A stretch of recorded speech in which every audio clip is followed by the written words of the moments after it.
Actors, we've all got issues, so let's talk about them. I'm Juan Ayala, and welcome to Actors with Issues. Each week, we bring you interviews with actors from across TV, film, and Broadway, taking many deep dives into their careers and getting into the successes, the struggles, and of course, the issues that they face as actors. That's enough about us. Let's dive into the episode. You know today's guest from Genius Picasso, Netflix's Glow, and The Patient, which is now streaming on FX on Hulu. Please welcome to the stage, Alex Rich. Alex, welcome to the show. Thank you for being here, buddy. Thank you for having me. So before we dive into the issues, given the name of our show, we always start with a quick game. So pick a number between 1 and 3. 2. 2. 2 is called For the First Time. So it's a game of life and career firsts. So what was the first movie you saw in theaters? Oh God. I don't remember what the first movie I saw in theaters was, but I do remember being very young and watching Poltergeist. Kind of my sister like dragged me into my parents' room and put on Poltergeist, and I've never been the same since. What was your first ever acting role? Well, it depends on what you define, but the one that I usually credit is True Detective because it was my first like studio project, and played a hooker. It's great. Was that your first like ever experience acting? Like, did you do anything before that? I had done little bits and pieces in like, shorts, kind of thing. Yeah, and I had done some school musicals, but that was my first like, okay, I'm a professional. Right. Got it. What was the first non-acting job you ever had? Gosh, I've had so many. I kind of always picked up bits and pieces, but I would probably say tutoring. Like once I got into high school and was helping other people learn. And then I carried that through college. And when I got to LA, as supplementary income. So that's always been kind of a big supplement for me. And I started that young. And what was like your area of expertise? Well, it got to the place where I would kind of just take on a family and teach all the kids whatever they needed to know. Got it. Everything from, it depends on what age group the kids are, but anything from like middle school through college stuff. That was like when I was in LA, And where was your first flight to? My first flight. So my dad was a pilot. Oh, really? Yeah. So he was working mainly out of Ohio, but we were in Florida. And so he's also Navy SEAL. So he was trained in all these things. So I would fly with him sometimes. So awesome. I assume it was to like Ohio. Yeah. Who's the first person you call when you book a job? My parents. What was your first paid acting gig? Was that True Detective? My first paid acting gig. Like $50 a day. I when I was still doing music, I got a job in this web show that Sherry Appleby was doing where I played bar guy, and I think that was actually my first paid acting gig. Or when I did do some extra work when I first started.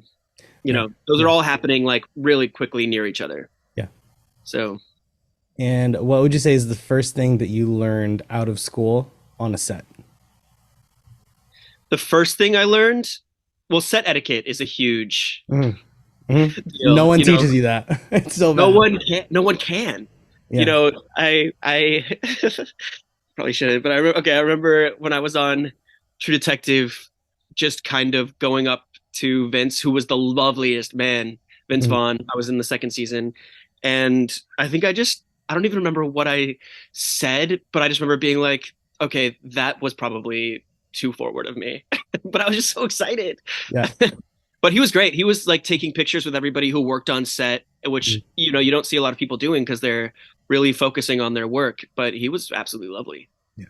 That's awesome to hear. I love hearing that about, these actors who are like pretty high up there and the series leads. It's like, oh, they're actually like nice, normal people. Like I remember when I was working on Blind Spot, like I worked on that show as an extra before I ever got a principal role on it. So then like when I went to this press event, just all these weird facets of everything connecting back to that one show. But I went to like a screening of like the season 3 premiere, and I took a friend of mine with me who was also an extra on the show, and they had said like, they mentioned like, yeah, like the PAs and whatnot always tell us like not to talk to you guys and whatnot, like don't approach them, don't bother them, and they're like, no, fuck that, man, come talk to us, we're bored. They're like, no one's talking to us, so they're just like, we're normal people like you guys. And it's like, Sullivan Stapleton, who's like a TV star and movie star from Australia, Right. and Absolutely. Jamie Yeah. Alexander, who's in the MCU, like, he's like, people were Yeah. just like, no, please come talk to us, we're so bored, no one ever I talks to mean, us, they just tell us where to stand. But yeah, 100%. I totally vibe with that. I think each set kind of takes on its own culture, and it's so lovely when you have, and I've been very lucky, like everything I've done from Dating Rules of the Future Self, which was that like web TV show, Mm, to The Patient, I really haven't had bad experiences on mm, set, which is I think very rare. yeah. Yeah. And so how early on did you know you wanted to get entertainment? Was it something you discovered like as a kid, or did that like passion come later on? And what were all those early years like for you? I mean, I had always been interested in music, Mm, and I moved to LA for music, but had a voice issue that caused me to pivot into acting pretty soon after I got there. Um, and so all of these things were happening at the same time. But I thought I was going to be a doctor until I got to college, and then I didn't even take a class. I was like, I don't want to do this. mm. So I didn't really dive in professionally until like partway through college when I was like, okay, I think I want to work in this industry. Like everyone has like these different little like not milestone, maybe that's not the right word, but just like little like timeline moments where they just have like these new discoveries about acting. So like what would you say was like the first maybe like myth about entertainment or acting that was like debunked for you? I think the amount everybody talks very, very aggressively about the craft of acting, and I mean, see, yeah, there is an eye roll there, but I didn't really understand what they meant until I started doing it. uh, I think that there definitely is. I think that it is a term that's overused yeah, and hence my eye roll, incorrectly but used. Yeah, I think it's a lot of people use it to justify, I think, irresponsible or unacceptable behavior. Like I'm doing it for the craft, and no, you're just being a dick. yeah. But um, I do think that there's such an art to acting that I wouldn't have been able to respect or understand if I hadn't really been able to dive in head first. Mm. And that was, I think, the biggest debunking was the external perception of what creates an actor versus the daily struggles that actually go into this pursuit and career. And I say it's akin to startup culture. Like we really have to be building a business Hmm. out of an art, which is, and then when you conflate the actor and the like the actor and the public persona, it becomes really complicated. So it's not just the craft of what shows up on screen, it's also everything that goes into the rest of your life. Yeah. uh, these are all things that like are not talked about, like, so things like set etiquette, as you mentioned before, is like no one talks to you about it, and on set terminology. You can go to the best acting schools in the world, they're not going to tell you what a turnaround means, they're not going to Right. tell you what a 10-1 means, like they're just like all these like, Or little things that no one talks about. you and know and that, especially the day to day, they talk about how to pick a great monologue, how to like really kill it, how to have a great like book for your musical theater auditions, how to break down a scene and how to do accents and all of this stuff. But then like there is that day to day thing and that whole business mindset. I feel like there should be like a whole series of business classes oh that yeah, are in acting programs and and it finance too. Like actors are horrible at managing their money, but that was one of the things that I wanted to. Yeah, I am so. I try to help. I care so much about that because I've made mistakes, and so many of my friends make mistakes, and we get these windfalls with no kind of, like every time you book a job, it's a lot of money all at once when we're so used to being broke, and Mm, then you're like, okay, I'm gonna do this, yeah, and then it's gone, and you don't know when you're working again, and so I think the money management part is so important and so under discussed. Plus, the business of acting changes, as quickly as the media. So mm, there's so much that goes into being adaptable in that space. And I think people look down on you if you talk about it because they think that you're discounting your ability to be a talent and care about the art form of acting, but that is just uh you know dumb Yeah. and restrictive, and I think irresponsible as an at like to put on people who are breaking in. Yeah. It's yeah, it is incredibly frustrating when people will like take their one experience and use that as like this is the template, it's the baseline for all actors. It's like that was your one experience. Like that's not how it's gonna be or is for everyone.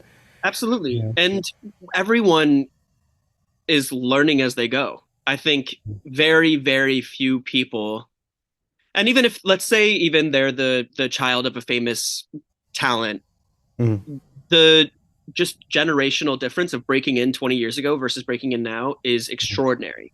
So everyone, even like this new generation of like young Hollywood that might be related to old to like a generation before, they are still doing everything for the first time because it's all Yeah. so different. Yeah. And yeah, I think it's a learning. So if anybody says that they have the solution, then Yeah. don't trust them. And I think that sort of like speaking on that about like things like nepotism, like yes, it exists. Yes, people can get their foot in the door. They can cut ahead in line because of nepotism, but like they still have to be just as good a fit for the role as anyone else. Yeah, I am not like mad at the concept. I think Right. people get chosen for jobs for any number of reasons. Somebody might get chosen because they know the creator of the project Mhm. intimately from their parents. Somebody might get chosen because they're more or less beautiful than the creator's concept of the part. Like Mhm. you don't know. Yeah. So to put ourselves in competition with people who might have had the perception of a leg up over you isn't helpful. You're going to have to hustle just as hard. Yeah, it's definitely like far too many people like focus on the things that are just completely beyond their control, and we don't get cast for any number of reasons. You could look the part, but did your voice match what they heard in their head? Like there's so many things. Like there's too many blondes on the show. They don't look enough like the person who we already cast as the dad. They don't look related. Like just any number of And things. people, one of the things that I hear the most is that everybody wishes it was, oh, sorry, exclusively like a meritocracy. And it's just meritocracy doesn't necessarily mean talent. Yeah. It can mean it's a bunch of things that come together to create somebody they think would be right. You could also, you could be the perfect person for the part, but the other people they cast look too similar or something. You just never know. And Yeah. it's not worth.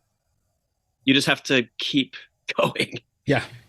As annoying as it is to both hear that and say it, it's true. Like we do just have to keep like chugging along. They always say like, don't give up, follow your dreams. It's cheesy as hell and it's frustrating to hear, but it's true. Like you Yeah, have to just keep going because otherwise, like you're not gonna. You're always if you don't keep going, you're always gonna wonder what if, I and that's like agree. the worst thing ever.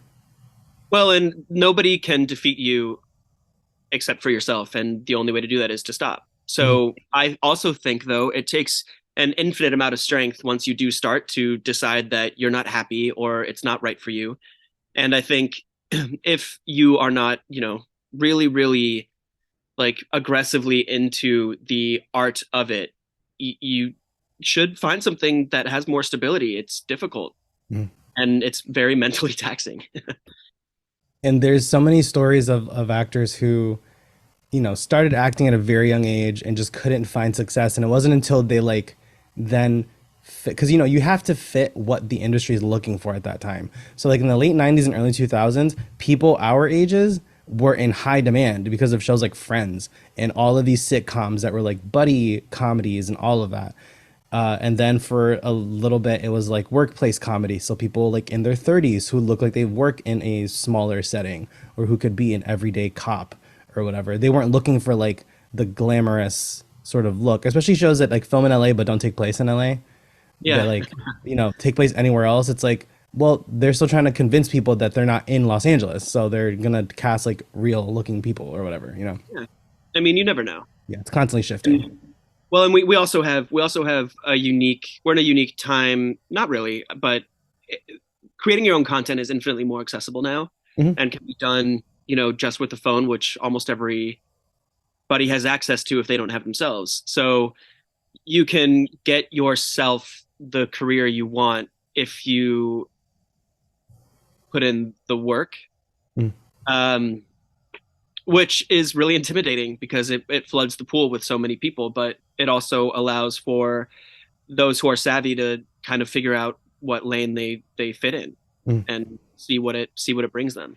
I want to talk about a few of the projects you've done over the years. So we first met 2018, I think, around Yeah, there. When you had done Genius Picasso, we met at the Critics' Choice Documentary Awards, which I just went to again the other day. And it was at a smaller venue back then. It's grown a lot since then. yeah. Was that the inaugural year? Maybe it might have been the first or the second. Okay, Yeah. yeah, It's like this past one was like the seventh one, but I don't know if they always did them like in person like this with the ceremony where or it was just here's your certificate.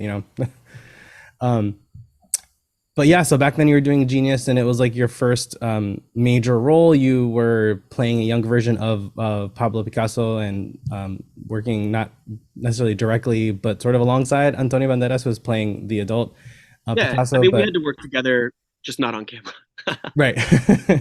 But what do you remember from that experience? Were you like starstruck at first? Did he seem like the most like normal dude? What lessons were learned along that whole process? Because I know you were like in Europe for months at a time, and yeah. Yeah, we would need a whole separate like podcast series to go over all the things that I learned through that process. But the first time that I really got to speak with Antonio was I went met with a dialect coach, Joy Ellison, who was employed by the show to kind of help because there were so many different characters in Pablo's life from so many different countries with so many different accents, and the actors were all from different countries, so they had to overcome certain accents, and it was a whole lot. She had a lot on her plate, but Joy had worked with Antonio throughout the years, so he called in to my first session, and I was like, "Oh shit, this is this is like real. Like I'm gonna be in Paris in a week or 2 weeks with Yeah. this guy,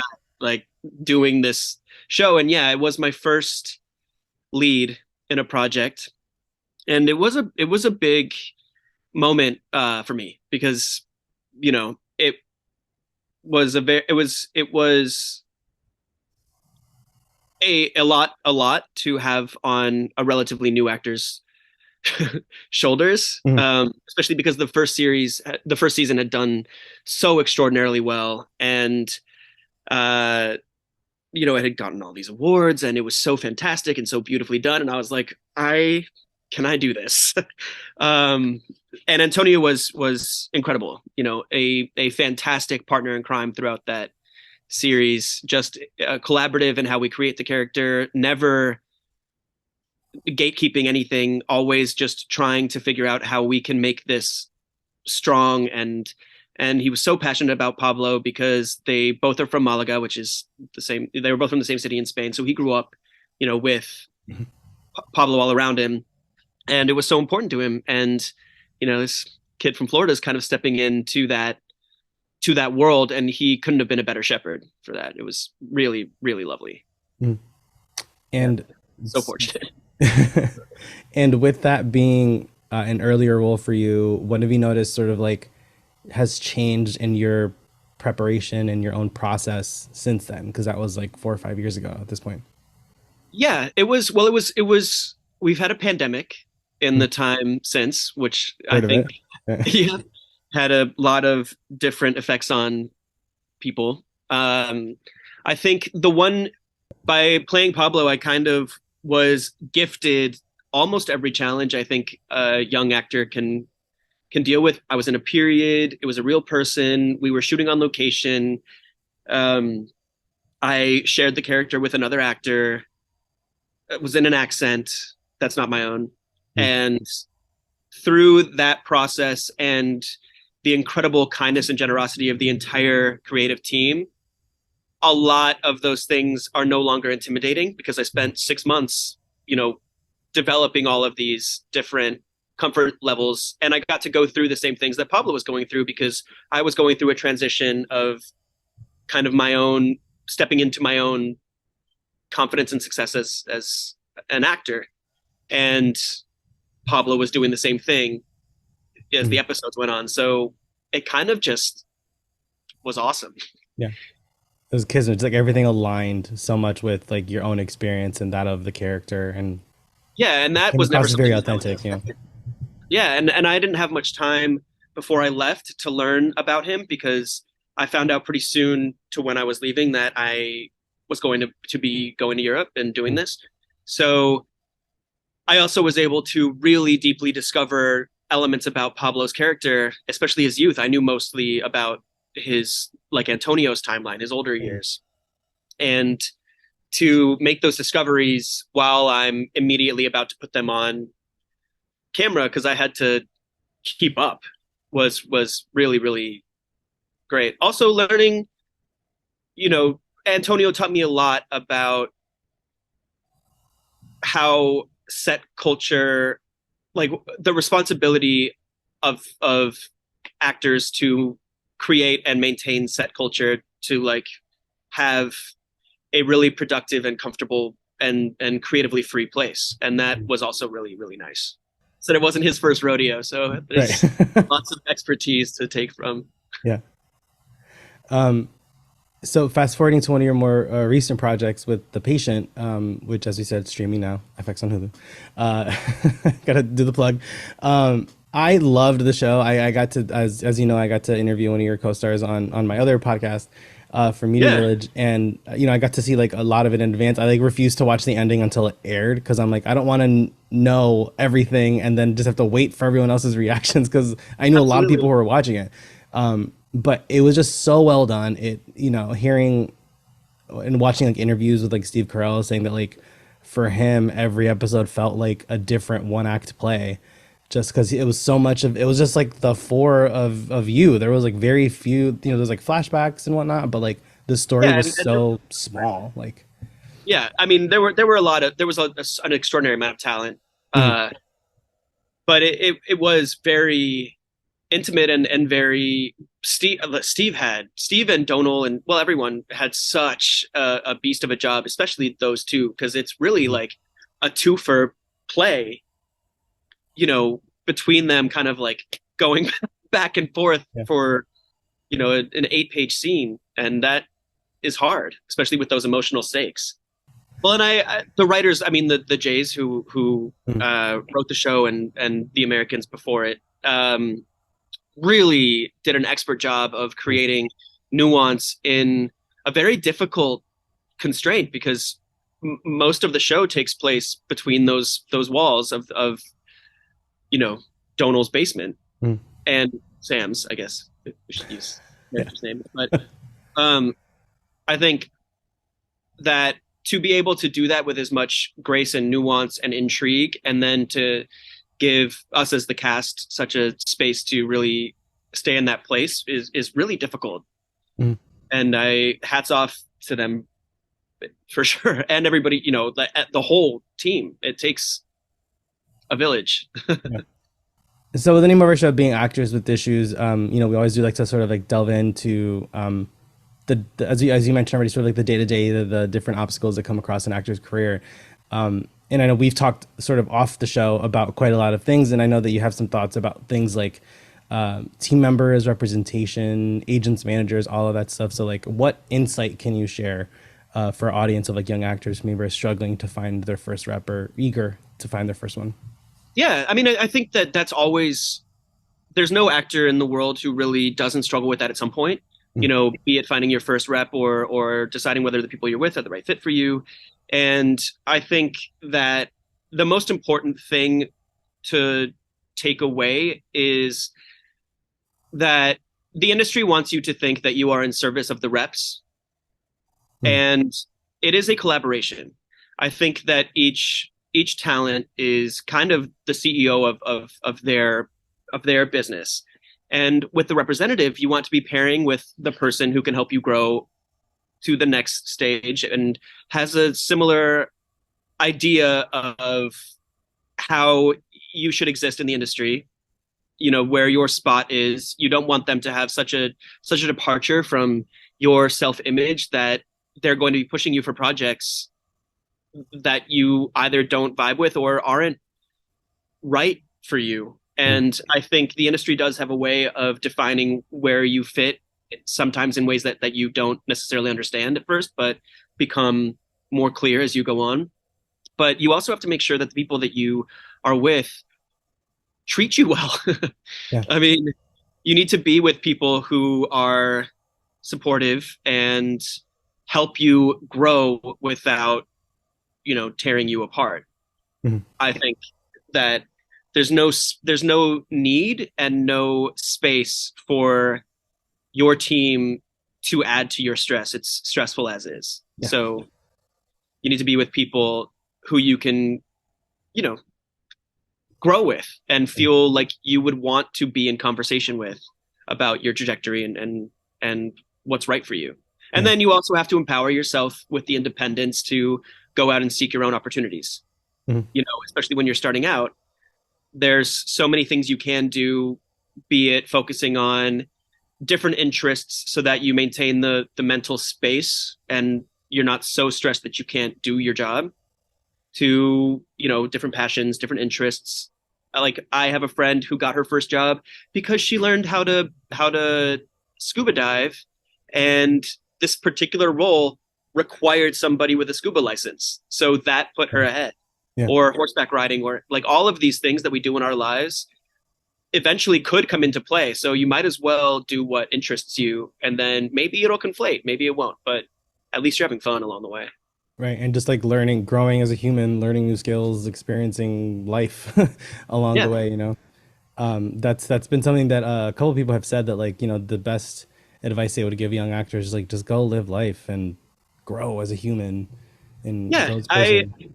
There are so many things that I've had to learn just in that pursuit, of, I guess, the development of personal success and mindset. I think that is one of the biggest wins I've gotten through the pursuit of acting, is kind of having to navigate those different channels and figure out what works for me. And I think taking pretty honest assessments periodically, as often as you can, about what you really, really want, and then developing a very pointed and attainable action plan just towards making progress towards it. Mm. Like, let's say that you want to get a series regular on a TV show, and that's your goal for that's your next big goal. I like to make a list of a bunch of things that could be working towards that goal. It could be as simple as lying on my back on the floor and imagining what it feels like if an asteroid were to come at me, and what I would really think about. I think if let's say I'm walking down the street and everybody's running in the other direction, and I look up, first I would try to figure out what's happening, and I would look up and I'd be like, what is that? And then I would probably be like, oh shit, do I run up or down?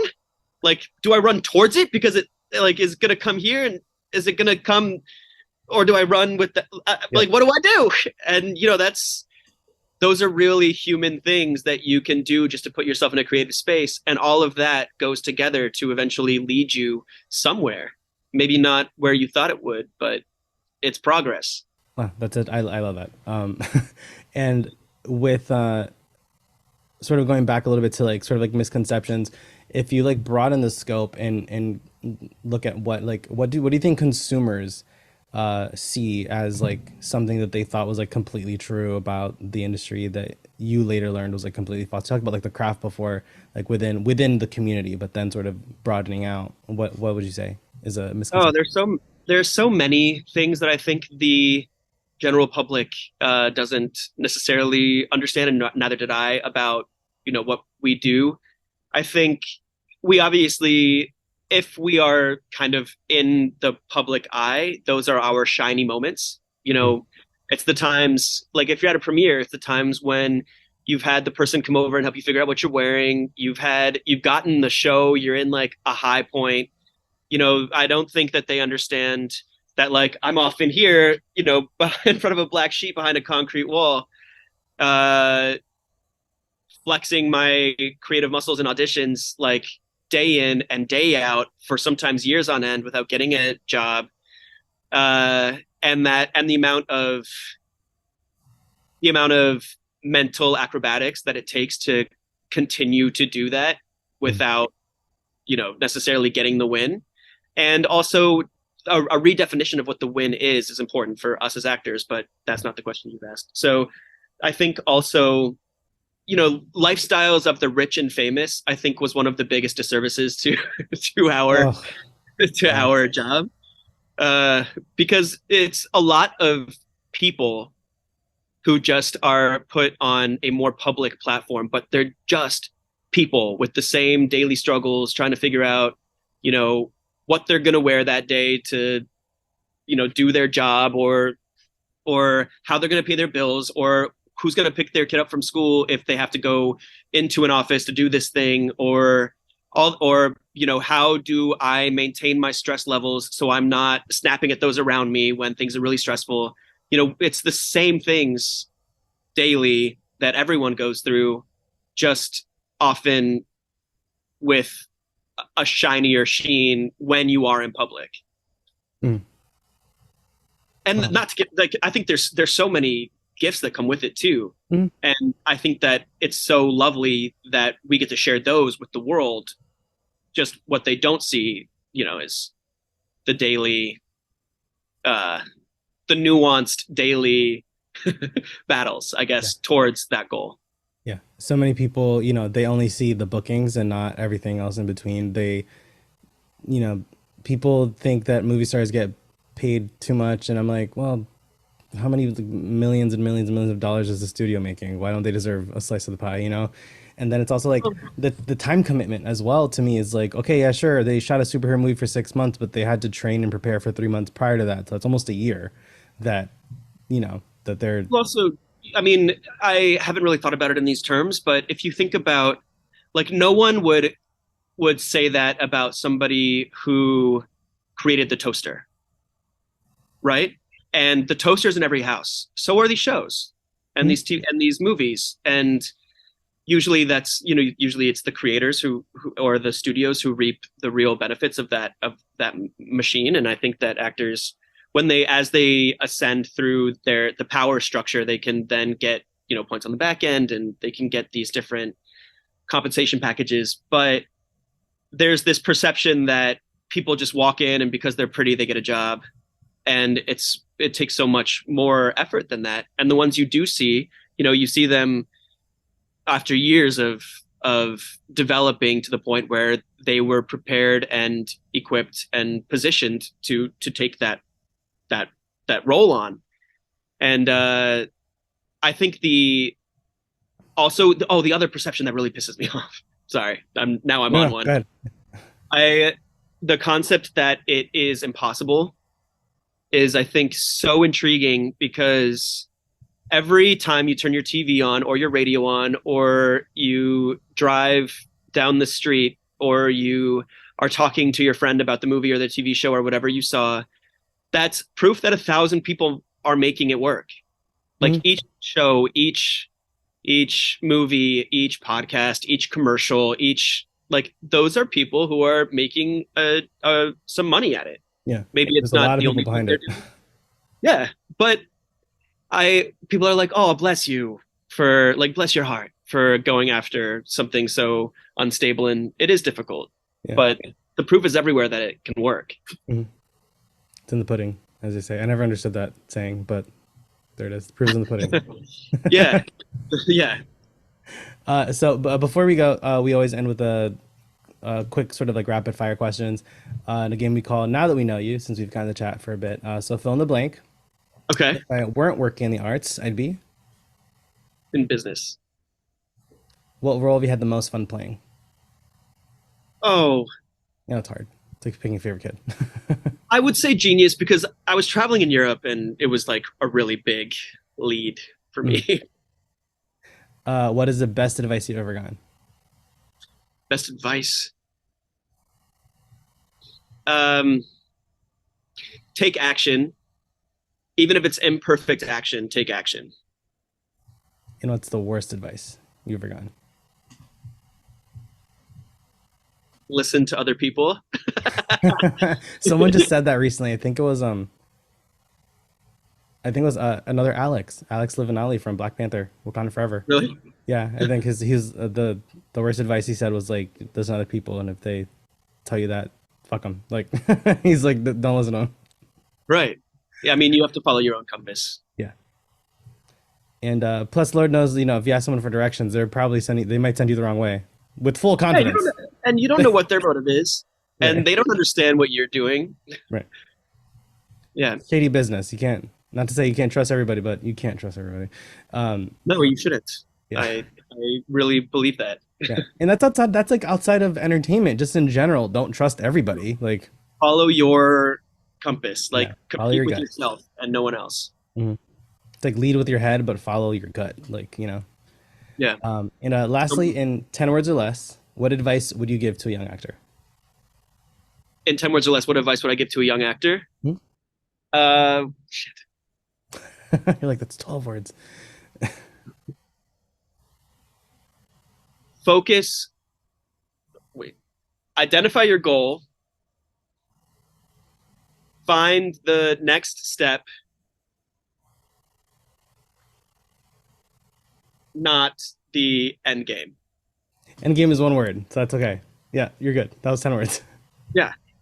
Awesome. Well, Alex, thank you so much for taking the time to chat with us. Social media, Instagram, where can our lovely fans find you? Yeah. Oh, sorry. Social media. Okay. At Alex Jordan Rich Awesome. on Instagram, and I don't use Twitter that much, but it's on Twitter. And Twitter yeah. might be gone tomorrow, apparently. So, We are at a dynamic time. yeah, it might join Vine in social media hell. Let's just go back to MySpace. Yeah, where's Tom? Yeah, come back. Awesome. And folks, you know the drill. You can follow us on Instagram at Actors with Issues. Give me a follow at Juaniala Official and subscribe to our show on YouTube, Spotify, or wherever you get your podcasts with new episodes of our show every Monday and bonus episodes throughout the week. And you can see Alex Rich in The Patient streaming now on Hulu. I'm Juaniala. This is Actors with Issues. We'll see you next week.